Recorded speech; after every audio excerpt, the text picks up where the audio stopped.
Before we get started with today's podcast, I want to take this opportunity to ask you when the last time it was that you changed out the air filter in your home. Now, would you believe that most people don't change out their air filters monthly or even know that they have to change them out monthly or until they realize that something is actually wrong with their HVAC system? That's why I want to introduce to you Second Nature air filters. Now, what's so special about them? Not only are they effective at capturing the dust, pollens, the molds, the bacteria, but they also help reduce the energy usage of your HVAC system up to 15% and avoid costly repairs whenever it matters the most. But let's be real. The real reason you're not changing your air filters, is because you forget half the time. You're like how I used to be. That's why I went with Second Nature air filters. Second Nature has created a subscription plan to send your home's air filters each month right to your door, which forces you to change out your old air filters before the new one arrives, keeping your air clean and your HVAC system in working condition. I've certainly noticed that regular replacement of my home's air filters has reduced the amount of dust flying around in my place, but has also reduced how much I've been sneezing in my place. Before, I was changing out my air filter every 3 months and I was sneezing constantly. Now that I change out my filter monthly, I hardly ever sneeze. This is all thanks to Second Nature's filter subscription plan, and it's the one delivery that I actually look forward to every month. Get started with Second Nature air filters today with my referral link at thepodcasttherapist.com/secondnature. Mixdown Media Productions. Today's episode of The Podcast Therapist comes ad-free and in its complete form at thepodcasttherapist.com/ad-free. When you're one unbalanced piece of audio from losing your shit. This is The Podcast Therapist. Hello, friends. It is the Shan Man. Welcome back to another episode of The Podcast Therapist. And today we are going to be finishing off part 2 of my interview with Jimmie Wisman from the Crime and Sports and Small Town Murder podcast. Now, if you missed part 1, go back in my library and you can see there's part 1 with Jimmie. And in that episode, of course, we start from the very beginning. We talk about the genesis of the 2 podcasts and why they started those podcasts. And as we got further into that episode, you'll notice that I leave it on a bit of a cliffhanger, and we start talking about advertising opportunities for their podcast. And Jimmie starts talking about what the pros and cons of advertising opportunities would look like for a podcast such as theirs and what it might look like for your podcast. So there's some really great advice in this episode for you, the content creator, the podcaster, or someone who's already started a podcast. This is really great advice that I think you should pay attention to. This is stuff that Jimmie has mentioned in this podcast that I've already heard in the radio industry. It's always difficult whenever you're hearing it from someone who's already in the industry, who hosts already a podcast that talks about all these things that you need to be looking out for. But it's also very refreshing to hear it from someone else who is going through the same experience when it comes down to advertising opportunities. So Jimmie's got some great advice that he will be sharing in today's episode. And then, of course, he's going to be talking about how he and his partner tier their Patreon structure, their Patreon tier structure, what that looks like for them and what it means for them when it comes down to creating content. Also, we will talk about when you should start a podcast, or I'm sorry, not a podcast, a Patreon, and what that should look like for you, and how important is it for the podcaster who is creating a podcast, how important is it for you to show up on other people's podcasts? Jimmie has his take on that. So I think you're going to be well informed in today's episode with Jimmie Wisman. He's got a lot of great advice that I think he can share with you, and you can fill some holes in the areas where you might be struggling with your own podcast. And of course, as usual, if you ever have questions about your podcast or looking to start a podcast, or you're in the middle of your podcast, you can always reach out to me at thepodcasttherapist.com. And for those new listeners that Jimmie sent on over, welcome to today's episode. I really appreciate Jimmie for sharing that out, and welcome and thank you for listening to today's episode. So we're going to get right into it here real shortly. Of course, we're going to pick right up where we left off last week, and I will be posing a question to him when we come back. You're listening to The Podcast Therapist. To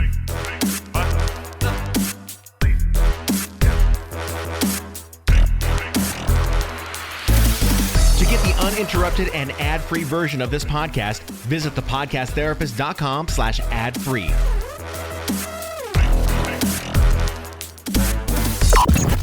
The Podcast Therapist. Right now, you might be in the middle of the research phase of launching your podcast. Maybe you've gotten some equipment, signed up for a Zoom account, and have recorded a few podcast episodes. But what steps do you need to take when it comes to a successful podcast launch?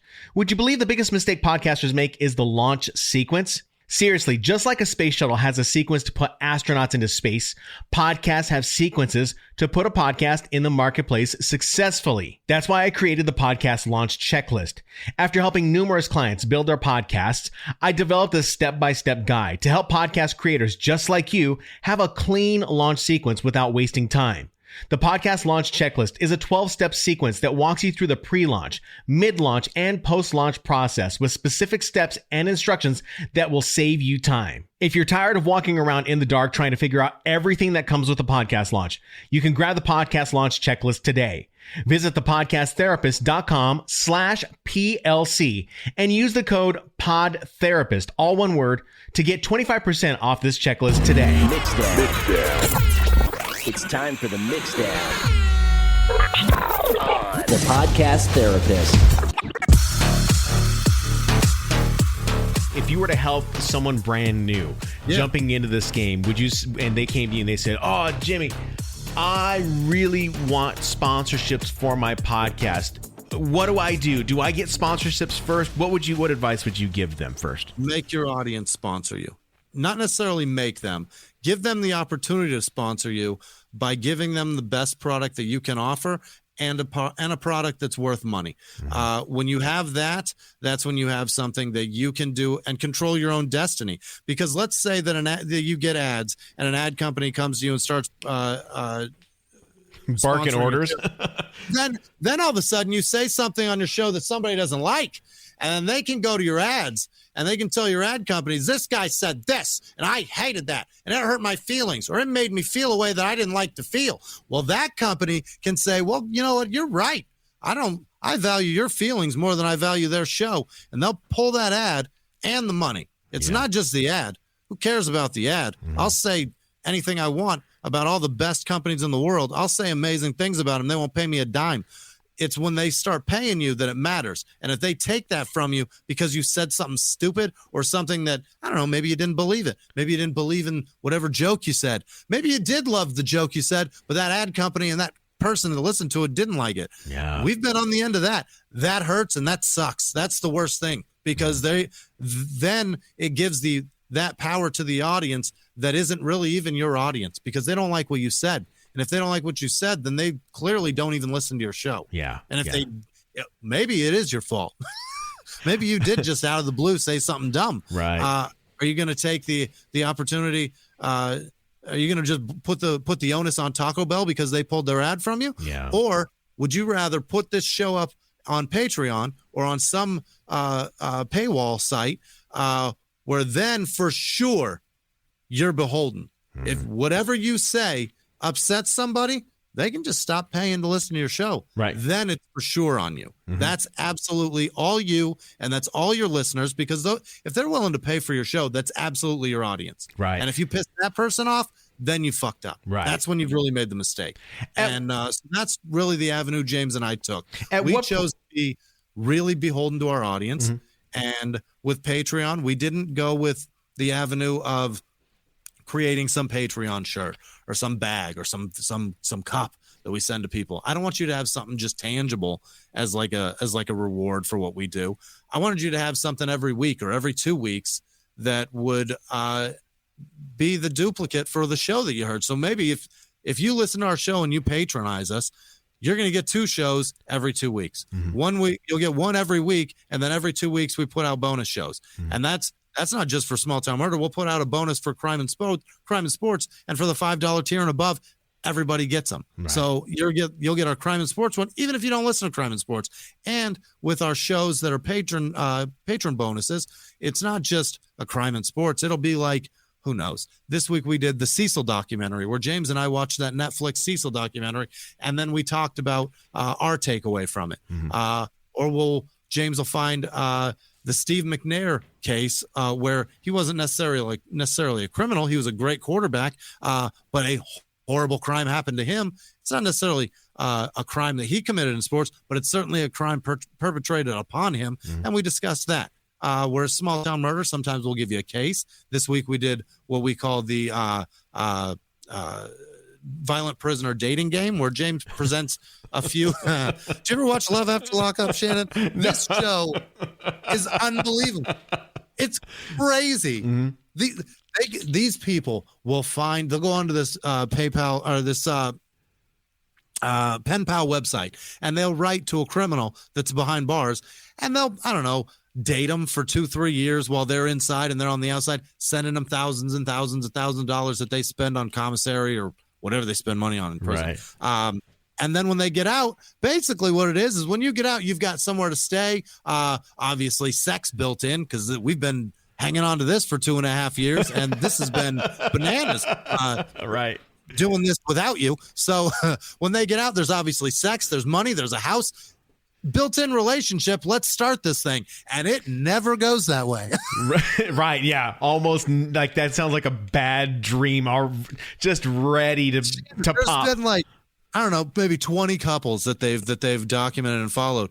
I'll bet you there are 3 that are working out. Yeah. Marcelino, the guy and the girl from Utah, they're now in Watts. I think they're working out just fine. And the other one was the girl from Vegas and her boyfriend. I forget these names, but Marcelino and Amber have been on 6 damn seasons of this shit. I love the show. I can't get enough of it. So James and I watch that, and we built this stupid bit that we do where James produces a few people from the Pen Pal website, and then I pick whoever it is that I think is the most deserving of my love, whether it's a male or female. I don't care. If they're a good person, I'm in. Right. And basically what James likes to do is take 4 people, and it's essentially dodge the pedophile. That's my job, is to dodge the one that's arrested for diddling kids. Okay. And it's been a great time. Right. And I'm not going to spoil it, but I have so far been amazing at dodging the pedophile. Good. Fantastic. I'm glad. So now when so this is bonus content is what you're talking about. Yeah. This is all bonus content that is it take a lot to build out that bonus content, or are you just guys kind of freestyling it from that point? Consistency is key, man. It's just doing. If you say you're going to do it, do it. Okay. Get off your ass and do it. Don't. And when life comes up and life happens, sidestep it, get around it, and do it. Today, my internet went down for 3 hours today. I was horrified we weren't going to be able to record our bonus shows. Oh, I've been there. Thankfully, that was able to get in, and we got it done. Once James got on with me and we were sat and ready to do this show, then there's a hum in the microphone. We couldn't figure that out. Tracked that down. Got everything worked out. Nothing has been touched since the last time we recorded. Yeah. But a wire fell over on another wire. All of a sudden, you got a hum. Yeah. If you're gonna do it. But if you're gonna do it right. Put the effort in and do it the right way, and always put out the right content. Put out the right product. Absolutely. Believe in what you're making. Be passionate about it, and it'll always get better. What does the tier structure look like for you guys? I went on your site and I saw the Patreon site, and I saw you have like $1. You like people can donate $1 if they want. Yep. Then you said $5.99 is a $5. $5. $5 above. Everybody gets bonus content. But if you want to be a nicer person and go out of your way and give more money, you're more than welcome. We're not going to turn your money down, but we're not going to give anything more than that, other than, so at the end of our shows, I also read off the list of the new donors this week. Every week, newest donors, I read them off. Anybody that's $25 and above, I give an executive producer shout out. That's what I call it. Right. I got levels of producers and executive producers, because that's what they do for us. They produce our lives. They produce these shows. And so I'll give them the credit where they deserve it. And at the end of a movie, you see a 15-minute list of names of people that made this hour-and-a-half production. And if that's what it takes, if it takes 15 minutes to get to the end of people that made this hour-and-a-half production work, I'll sit through it. I'll do it. I won't be able to pronounce your damn names because I'm an idiot and I'm uncultured. I've heard you say that. Like, and I'm sorry if I mispronounce. I don't know. trash, and I know nothing of Italian names are the worst. And my partner's Italian. How's that? What sense does that make? But I can't do it, and I'll do my best. I will read the name that is presented to me, and I will try my hardest. But it's not going to be exactly how it's supposed to be pronounced. And I'll give you the credit where it's due. I will read the name, and then we will give bonus content. But that's really all that we do because it's impossible to go much further. You guys just, from what you're telling me, you're just not overthinking the process. It's just like it's not an overthought. Keep it simple. Be honest. Don't lie. Yeah. Give them what they want, and wash your hands of it. Right. And those executive producer mentions, those are mentioned in. I want the audience to be clear. Those are mentioned in the free podcast that you're sharing, right? No, that's in the regular show. Okay.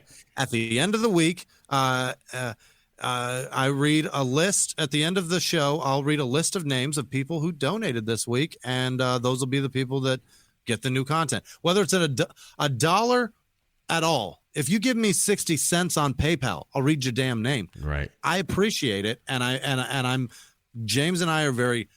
We have humility. We've been kicked in the nuts by life, and anytime anybody is nice to us or goes beyond what we feel they need to give to us, we will mention it. We will acknowledge where people were unbelievable to us, and a dollar is unbelievable. We're blown away by that. Yeah. So if you give any amount of money, I'll read your name. Anybody over $5 and above on Patreon gets bonus content, and anybody above $25 a month I'll give them an executive producer credit once. I only do it once, right? And people are just grateful for that. It's shocking what people are grateful for, but I think that's a testament to what this world is. This world is a cold bitch who acknowledges nobody for anything. Right. And if you work hard to pay your bills, what do you get? Your bills paid. Yeah. That's it. Yeah. Yeah. This world doesn't give a shit about you. James and I are thankful for anybody that cares about our show and cares to keep our show happening. And for that, we'll be forever grateful, and we will acknowledge them at any chance that we get. For someone who's at a particular point in their podcast, like they may not be at a James Petrogallo, Jimmie Wisman level, but let's say that they are in the middle of their journey, the beginning to middle of the journey. At what point do you think they should start a Patreon? Immediately, or do you build the audience? You know what? I'll say it this way. It's not up for them to decide. That's up for their audience to decide. Mm-hmm. When they'll feel it when their audience asks them for more content or asks them to do more shows, or when they start consistently getting, why don't you do this or why don't you do that? When they start getting those ideas thrown at them, take those ideas to heart. It's because those people want to hear more from you. It's because those people want not just more from you. They want more from you in the form of more creativity, bigger things from value. They're telling you that you're good at this. And when they tell you that, listen, do what they say. That's your audience. That's your boss. What about when they say you suck? How about fuck those people? Listen, you're gonna have. I don't care what you do. You're gonna have people tell you that you're terrible. Howard Stern's I'll go out on a limb. Howard Stern's the greatest radio personality to ever live. People loathe him. Mm-hmm. It's just a fact. People hate him. Yeah. There are people that create things that other people don't like. Yeah. That's a fact. But 8 million people a week, 8 million people a day listen to Howard Stern stuff. Right. Right. They listen to him every day.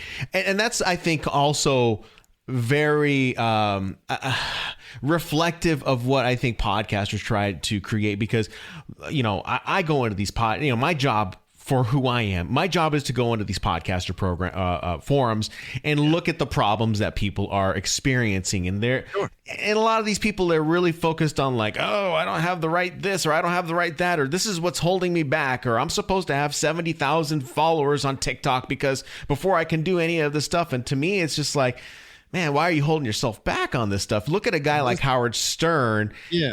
And you can't, if you're going to start, first thing to do, don't start comparing yourself to the best. Yeah. I mean, Internally, sure, do that. But outwardly, don't look at a Twitter follower number for self-worth or the value of your show, because that's not truth. That doesn't reflect anything.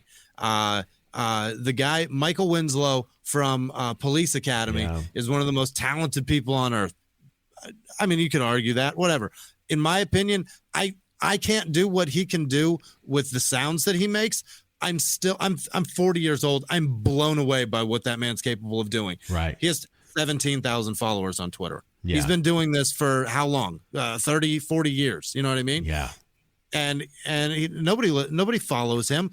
He's much more talented than you are, probably. He's much more talented than I am. And I have twice as many Twitter followers as that guy. That does not make sense. That doesn't add up. Right. But that also can be reflective, because at some point Howard Stern had to start somewhere. Right. If he started today and had 0 followers and he tried to compare that to what Sean Hannity has, he'd probably quit, because that's crazy. Right. That's crazy.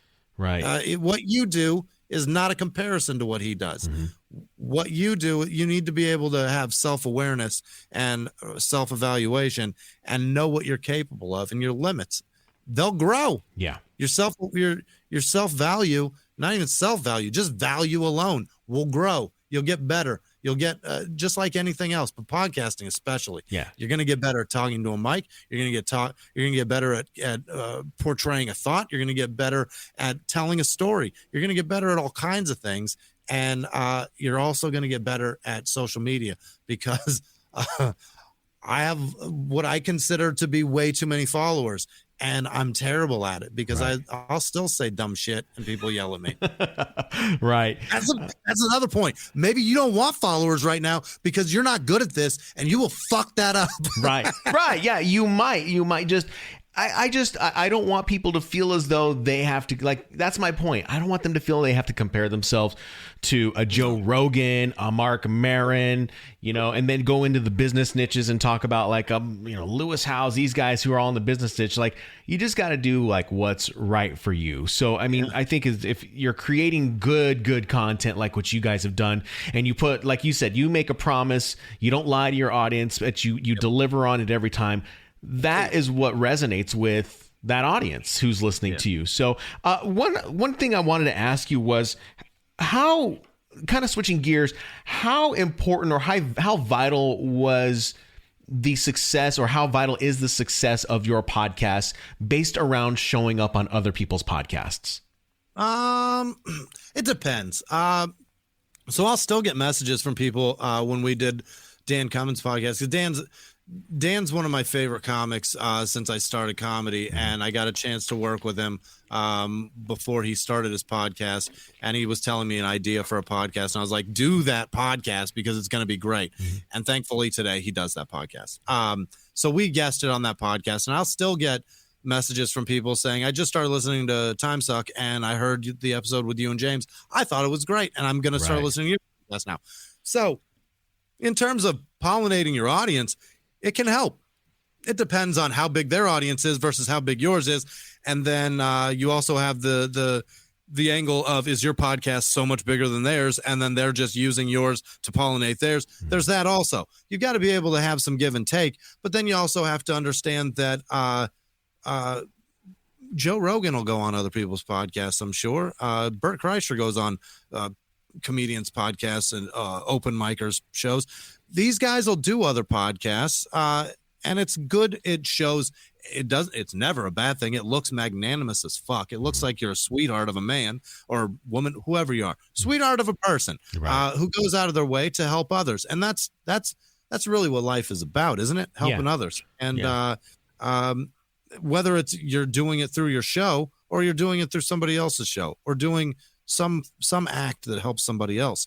But going out of your way to help somebody else, I think, is a big deal. I think, and especially in this, because podcasting is a very all-inclusive thing where it feels like podcasters are we're all in this together kind of thing. It's pirate radio kind of thing. There are no rules. We are in charge, but you also got to understand that it's gotten so big now, and the pool is so big now, where when it started and we were all pirates and we were all in this together, now we've got some dicks with us. So Right. we got to keep an eye on that too. Yeah. But we've got to police our own. This is almost turning into like comedy, where we got to tell the bad people and the people that are bad for this to either stop it, go away, or just don't associate with me. Yeah. And that's what I do. I get hit up almost every day from like some company that wants to do something. And it's just like, no, I don't want to work with you. Like, and in fact, I just delete the emails because what's the point? Yeah. What's the point? Or the social media.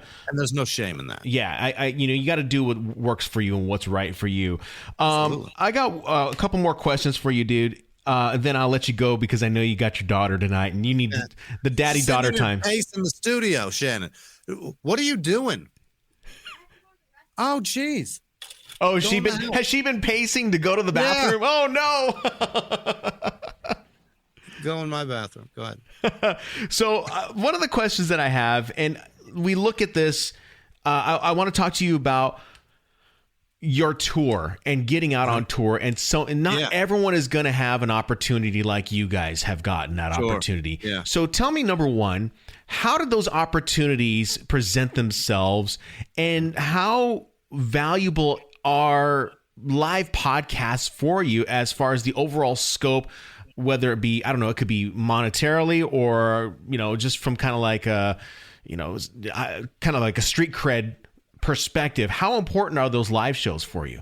There's a lot of things that come with that, Shannon. There's money, there's exposure, and then there's the street cred.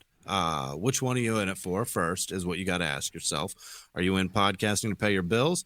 Are you in it to brag for some prestige? Or are you in it to have some street cred? You know what I mean? Or exposure, rather. Are you trying to get a bigger audience? Are you trying to have prestige? Or are you trying to have money? You got to change that. You got to see how you view it. So James and I, again, we're comedians. So we're very lucky in terms of we're capable of doing a live show. Capable is a big deal because there are going to be a lot of people that do podcasts that are completely incapable of doing a live show, not just because of the way they do their show with the editing and such, or also presenting a story with an audience sitting right there staring you right in the face. Are you capable of being approved of or disapproved of right now? Yeah. Can you do that? Ask yourself that, because if you can tell a story into some man's face who fucking hates you, if you can't do that, don't do a live show. Right. You don't do it. Never do that, because it's going to happen. You're going to have people in the audience that don't like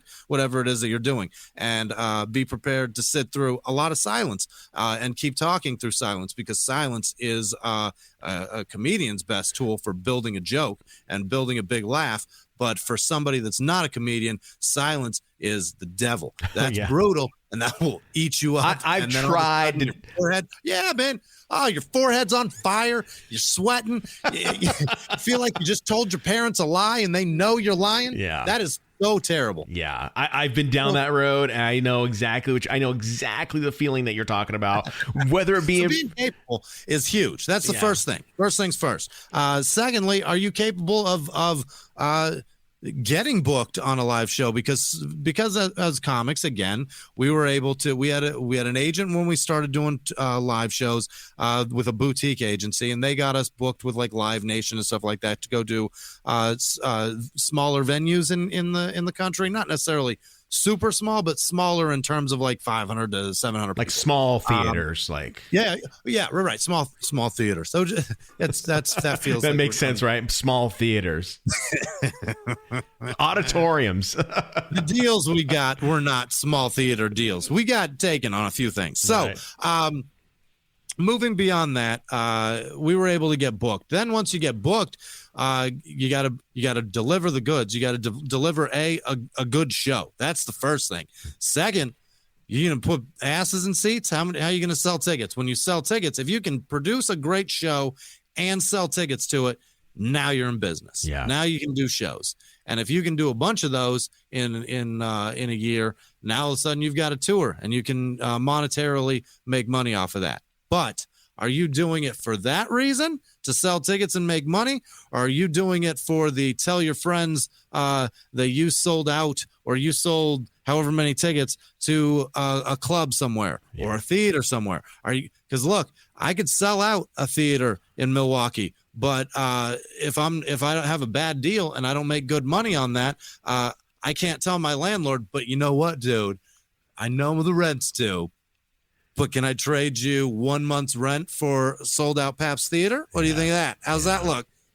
Prestige doesn't buy you shit, is my point. Right. And a landlord doesn't care. Your utility companies don't care that you just sold out the Funny Bone.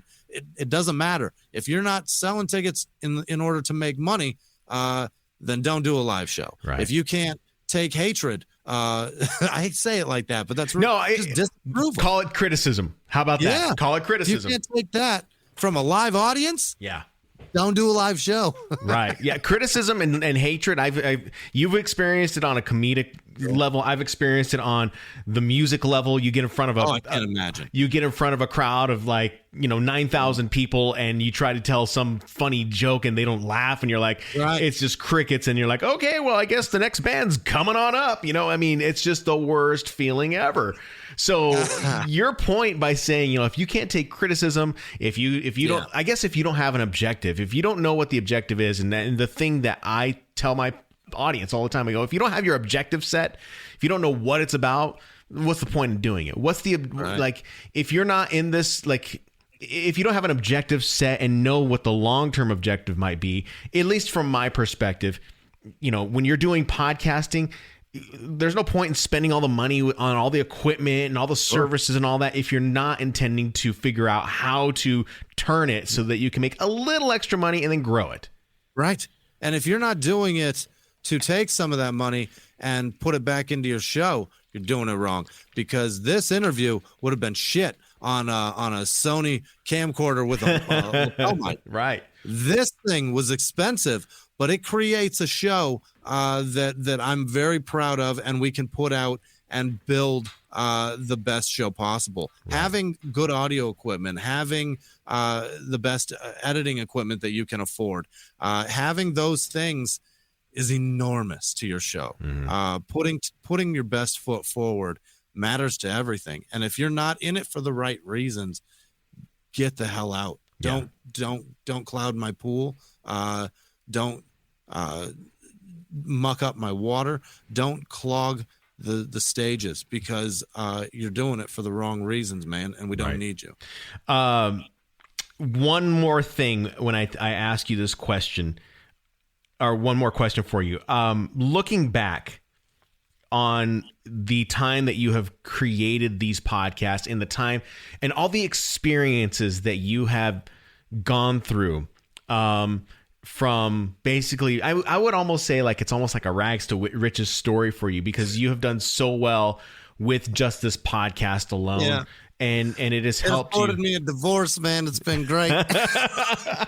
If it can afford you a divorce, then I would say that's a success, I guess, right? Yeah, man. That's the biggest thing that it did for me. It changed my life in terms of, it gave me the opportunity to be the best father that I can be. Mm-hmm. It gave me the opportunity to give my kids the happiness that I was unable to provide for them, and for that, I'll be forever grateful. When you look back, though, what would you have done differently with all these experiences? I think that trying my best to really celebrate the successes, I would try harder, because when we did have milestone things that happened and achievements that we made, James and I had ideas to, have a steak or go to a dinner somewhere, or whatever we were going to do to celebrate.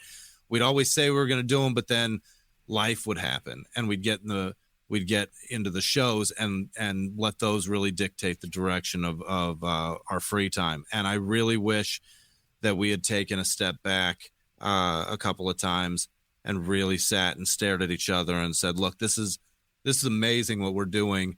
The trajectory we're on doesn't happen, and the fact that it is happening, we have to recognize that this doesn't happen without the two of us together. Mm-hmm. And doing this together is really something that I cherish. And I mean, I'm sure James would have said the same thing. Yeah, but right. I wish I would have been able to, with our successes, taken a chance to really slow down and look him in the face and just tell him, look, man, I really value what we're doing. Granted, we have the opportunity to say that every week to each other, but in a moment over a bottle of wine or a steak or whatever, it changes the I don't know, the tone of the conversation really changes, and you get it stings a little more. And that's what I want to do. I want to make James cry. I think that's what I regret the most, is that I haven't made him cry. Yeah. Yeah, I think that's kind of my regret right now. I've not positioned this interview to make you cry at all. Although I just did a second ago. I just stifled it a smidge, because I really am choked up. I'm so grateful for the opportunities to just be the best father that I can be, and give my kids that I never had as a kid. One being a happy home, and that's really my main objective every day when I wake up, is to give my kids that happy home. Yeah, that's I mean, so important. I mean, I think that you leave it on such a great note right there. I mean, I wanted to ask the question, how has this changed you? And you have just told me exactly what it is. That's exactly it, man. It's if you're looking, when we started these, I didn't know that was really my goal until about 3 years ago. That was when I really realized that these shows have the opportunity to give me things that a day job is incapable of giving me. And where I'm at in my life was not where I wanted to be. And I would have to go to clubs. I'd work 80 hours a week at a day job, and go to comedy clubs on the weekend and wear a tie and a button-up shirt and host shows and not be the man that I wanted to be. And today I have 2 sleeves full of tattoos, and I get to be everything that I want to be. And it's awesome, man. That's amazing. That's truly a story worth listening to over and over and being completely inspirational. Jimmie Wisman, I want to thank you so much for spending an hour's time with me to tell me this story, to help others. I've told you in the past that my podcast is not about download numbers. My podcast is about hearing stories like yours to inspire others, to make a change, a leap, a jump to something better based off of something that they love. And you are a true shining example of what that looks like, my friend. Really, though, James and I, the hard work that we do in terms of every week, the blood, sweat, and tears we put into these shows, it happens through that, obviously, but then you also have the audience, but then you also have in the periphery, you have supportive people that you can't forget about, and you have to take the advice of people that know what they're doing. And in terms of this profession that is audio and sound, and that's what a podcast really is. And people like you, Shannon, are the unsung heroes of this shit, because James and I are nothing without the friendship that we've received from you, and then the technological support, the words of encouragement, and really every week popping into the studio to record, and then you're on the radio that night, and being able to stop in and talk to you about where things are going, and then you giving us advice. And it's people like you that keep people like us going. So thank you for everything that you did from day one, man. It was literally day one meeting you, and you were just the sweetest man ever, and so supportive. So thank you for being you and doing the things that you do for people like us. You're welcome. Yeah, I mean, you're going to make me cry. You really are. You're like putting some wells in my eyes, like a little bit right now. Not joking. Thank you for the kind words. That means a lot to me. I appreciate it, Jimmie. People can reach out to you on shutupandgivememurder.com. Shutupandgivememurder.com is our website, and then we also are on Instagram at Murder Small, on Facebook at Small Town Murder on Instagram, and at Murder Small on Twitter. It's Small Town Pod on Facebook. Look, these places I'll put have different rules for the words that you can say. It's fucking lunacy. I'll put it in the show notes for everyone. That'll be the easiest way. Just go look at the show notes. Wisman sucks on Twitter and Instagram. Thank you so much, Shannon. You're welcome, Jimmie. Have a great evening with your daughter, and we'll be talking to you soon, okay? Right. Love you, brother. To get the uninterrupted and ad-free version of this podcast, visit thepodcasttherapist.com/ad-free.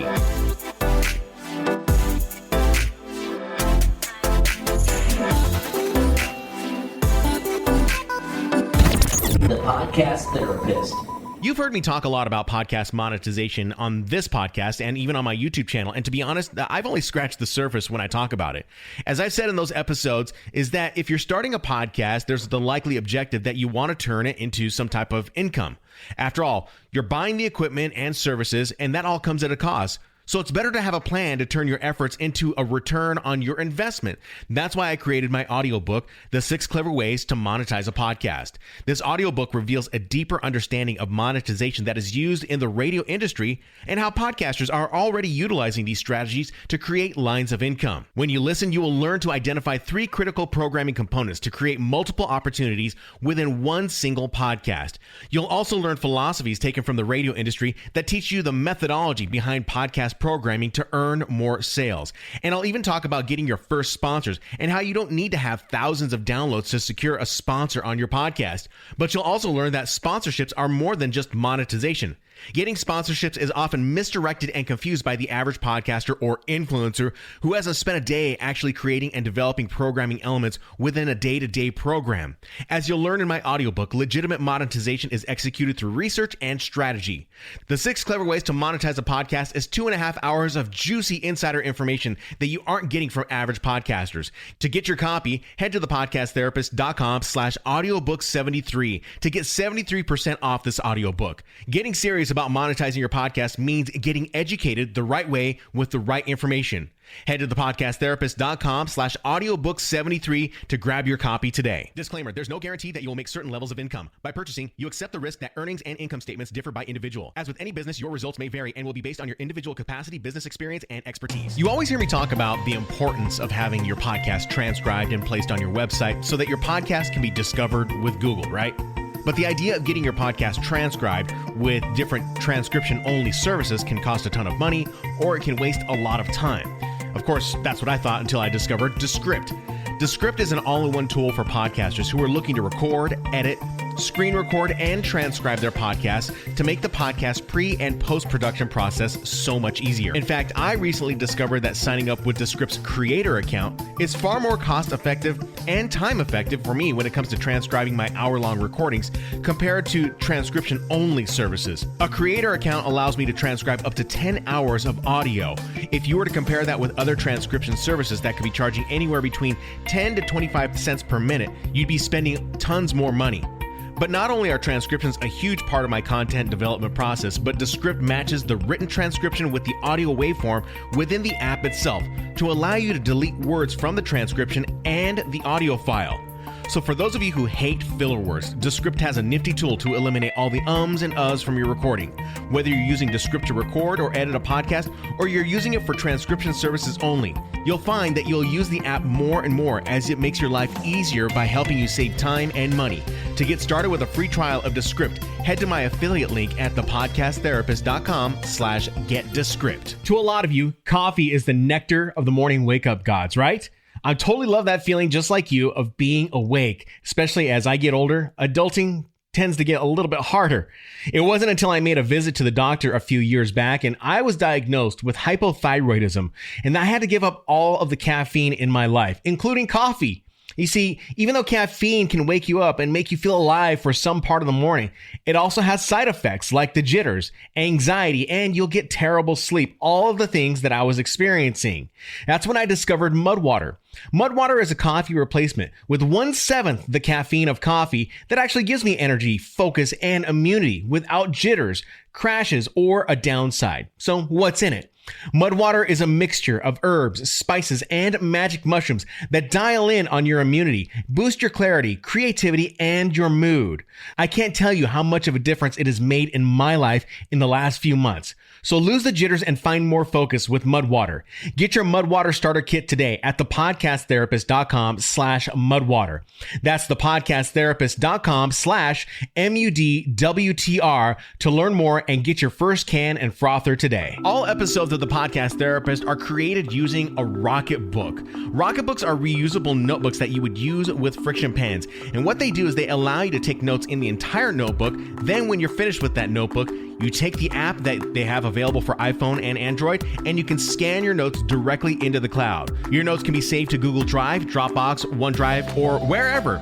And after you've uploaded your notes to the cloud, you can erase your Rocketbook with a spray bottle of water and a cloth, and then reuse your notebook again. And if you need to refer to your old notes, you just go back to the cloud and see what you had written down. Rocketbook is powering the next generation of ideas. Save your notes, save the planet with Rocketbook. Check out my affiliate link at thepodcasttherapist.com/Rocketbook. Unnecessary explanations.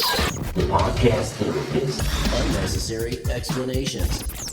So I hope you enjoyed today's episode with Jimmie Wisman from Crime and Sports and Small Town Murder. I realized that it was a two-parter today.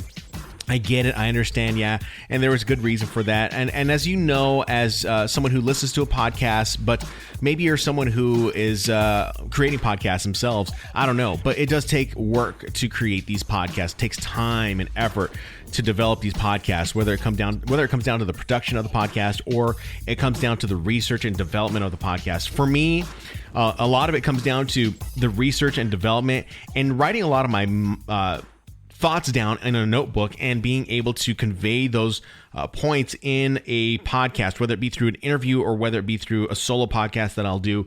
It doesn't matter what it is. It does take time. I mean, I've got actually 2 notebooks in front of me today based on, it's got a bunch of notes on there based on things that I wanted to talk about for another podcast that I actually have released today for those who have gone to the ad-free version of this podcast. So the ad-free version of this podcast, you could have listened to the episode in its entirety without any advertising, without anything, and that would also directly support me on this end in my efforts to help people become better content creators and podcasters. So I highly encourage you, if you want to get this type of information, if you want to get even bonus information, like, Jimmie was talking about it today in this episode, creating bonus content, you can go on over to thepodcasttherapist.com/ad-free and you can get bonus content. Today, I have an episode that went up that talks all about podcasters and preparing to do their taxes. Now, I am not a tax professional at all.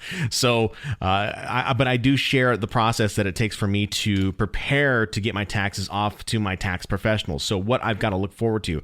And after doing this for about 6 years, I've learned a few things, and I've learned what to look out for, what to not do, and what to just really kind of be aware of. And so for me, I understand that, as a small business owner, as a freelancer, as someone who creates a business, I understand that there is going to be some things that I have to look out for in terms of deductions, but also things I have to look out for when it comes down to paying my taxes. Actually, I'm a very happy taxpayer when it comes down to it because I do run a freelance business and I have no problem paying taxes. I'm awarded the opportunity to create content that helps other people. And for that, I'm more than happy to pay the government that type of money. So I get into that in today's bonus episode at thepodcasttherapist.com/ad-free. So if you're someone who is jumping into the podcasting game or you're trying to turn that podcast into a profit, there's another episode waiting over there just for you so that you can go ahead and check it on out. So if you have questions, reach out to me again at thepodcasttherapist.com and leave a voicemail or an email, and I'll be sure to get back to you as soon as possible. So let me know what you think about this episode with Jimmie, and if it was insightful, I'd love to hear what you have to say there. But in the meantime, I hope that you guys have a fantastic and great week. We'll be talking to you next time, but for those of you who are doing ad-free version stuff, I'll be talking to you here very shortly. So you guys take care. See you next time.